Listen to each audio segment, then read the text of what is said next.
The story that I wanted to talk to you guys about today was actually like the worst and the best day of my life. So this took place like a couple years ago, and it's at the end of the year at my school, my old high school. I went to Orange County School of the Arts. I know I went over this the first day I was up there, but you know there's different conservatories, and you can be like guitar, saxophone, or an actor, or you could be in musical theater and go there. And they have programs for each different talent. And at the end of the school year, for people who make music and stuff, they have this thing called Ocella, and they coined that from Coachella, right? So me and my friend thought it'd be a great idea to perform a couple songs, because we had just like released a few songs before this, and we were kind of buzzing around the school, like kids were talking about us, so we thought it'd be a good idea to perform, so kids would have like a vivid idea of what we looked like and what we sounded like over the summer. So we got our list of songs ready that we had released previously, and we sent them to the director, because you have to get them approved by like the director before you're even allowed to play, because they have like strict guidelines on playing in front of minors and stuff. So there were a couple songs that we couldn't actually send to him because like of swear words and stuff, so we sent the songs that were okay to perform. And I wasn't actually all too like confident on the songs at first. I was kind of unconfident on how I like wrote my lyrics and on how I was like playing them.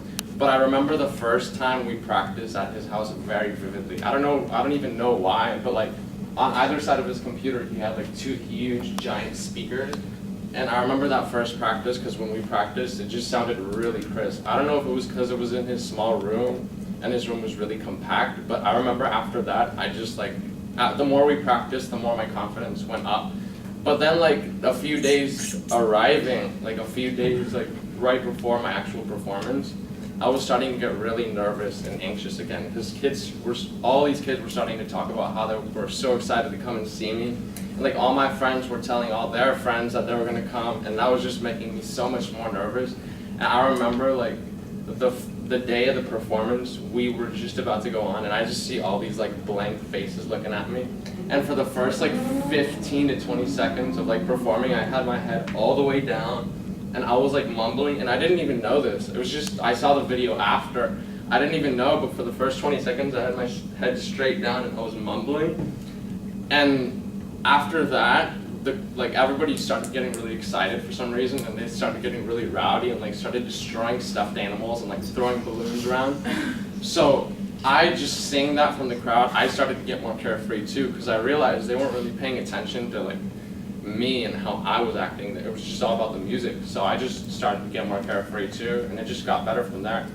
And by the time the performance was done, I just felt like, you know, I had learned so much from like managing my anxiety and nervousness, and like realizing it was never even about me, it was just about the music. So even like for this I was nervous too, but like I put those like tools I learned from that time performing and like put it in this, and it like worked. So that's why it was like the best worst day ever for me, because it was like the worst having to manage all that anxiety and stuff, but it was like the best learning all that. So that's basically it.